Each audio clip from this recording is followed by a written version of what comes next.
আমাদের আন্দুলবাড়িয়ায় ড্রাগনের বাগান, পেয়ারার বাগান, এই যে এখানে কমলার বাগান, এই যে ভুট্টা, ওই পাশে ধান। আমাদের এলাকাটা সবুজে শ্যামলে ফসলে ভরপুর, পরিপূর্ণ, কোনো কিছুর কমতি নাই। আমরা এই যে আলুর চাষ,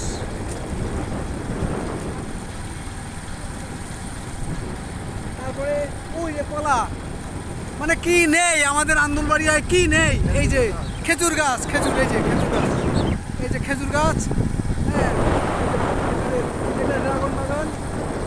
মানে কি নেই আমাদের এলাকায়? কি নেই? সব কিছু আছে আমাদের এলাকায়। সব কি ব্যবস্থা? আমাদের এলাকায় সব কিছু আছে, নেই বলে কোনো শব্দ নাই। ওকে।